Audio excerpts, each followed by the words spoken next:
Hello बच्चों, let's read this question. The question says choose the incorrect statement. Option A, solid PCl5 exists as tetrahedral and octahedral PCl6 minus ion. So option B है solid PBr5 exists as PbBr plus 4 Br minus. Option C है हमारे पास solid N2O5 exists as N2O plus and NO3 minus. Option D है oxides of phosphorus P2O3 and P2O5 exist as monomers, right? Key concept for this question is compounds of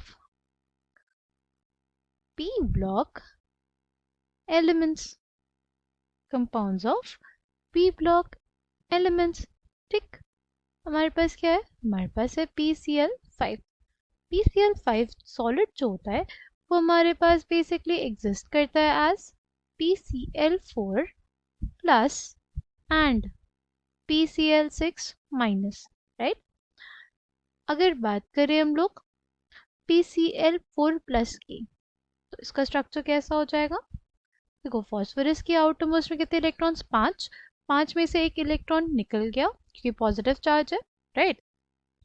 तो हमारे पास क्या हो गया? 4 electrons से उसने 4 क्लोरीन से bonding कर ली, यानी इससे 4 सिग्मा बॉन्ड्स बनाए होंगे, यानी इसका जो स्टेरिक नंबर आ जाएगा इसमें वो क्या आ जाएगा? 4. स्टेरिक नंबर 4 आ जाएगा.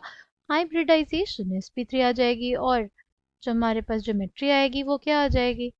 ज्योमेट्री हमारे पास आ जाएगी टेट्राहेड्रल, राइट? PCl6 माइनस की बात करते हैं. PCl6 माइनस में फॉस्फोरस के आउटर मोस्ट में कितने इलेक्ट्रॉन्स? 5. एक इलेक्ट्रॉन का एडिशन हो गया, 6 इलेक्ट्रॉन्स हो गए. 6 इलेक्ट्रॉन्स ने बॉन्डिंग कर ली, यानी हाइब्रिडाइजेशन क्या आ जाएगा? Hybridisation will be sp3d2. Hybridisation will be sp3d2 और ज्योमेट्री क्या हो जाएगी? Octahedral, right? फिर हमारे पास ऐसा क्यों होता है कि PCl5 एग्जिस्ट करता है as PCl4 plus and PCl6 minus? ये बेसिकली होता है लैटिस एंथैल्पी की वजह से, राइट?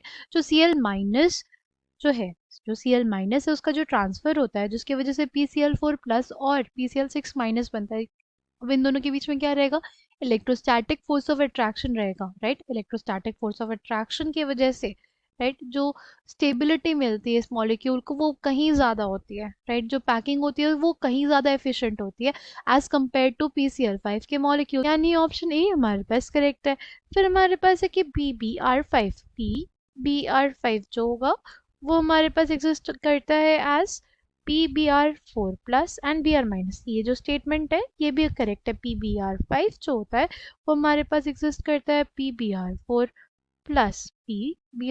प्लस और Br माइनस के फॉर्म में, ठीक है?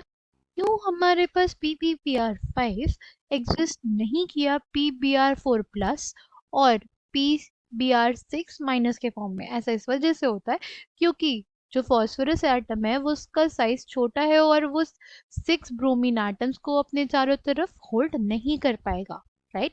तो ये हमारे पास PBr5 जो है वो PBr4 प्लस और Br माइनस के फॉर्म में एग्जिस्ट करता है, राइट? जो हमने एक पॉजिटिवली चार्ज एक नेगेटिवली चार्ज है, दोनों के बीच में क्या रहेगा? इलेक्ट्रोस्टैटिक फोर्स ऑफ अट्रैक्शन रहेगा, राइट? जिसकी वजह से स्टेबिलिटी बहुत ज़्यादा मिलेगी मॉलिक्यूल को, राइट? एफिशिएंट पैकिंग होगी.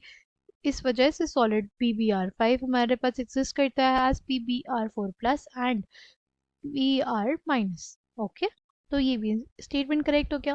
फिर N2O5 जो होता है वो हमारे पास एग्जिस्ट करता है as NO2 plus and NO3 minus. ये जो स्टेटमेंट है ये भी हमारे पास करेक्ट स्टेटमेंट होती है. ठीक, कौन सा हमारे पास इनकरेक्ट हो जाएगा? अगर लास्ट वाला देखें तो हमने बोला है कि oxides of phosphorus P2O3 and P2O5 exist at monomers. ये जो स्टेटमेंट है ये हमारे पास इनकरेक्ट है, राइट?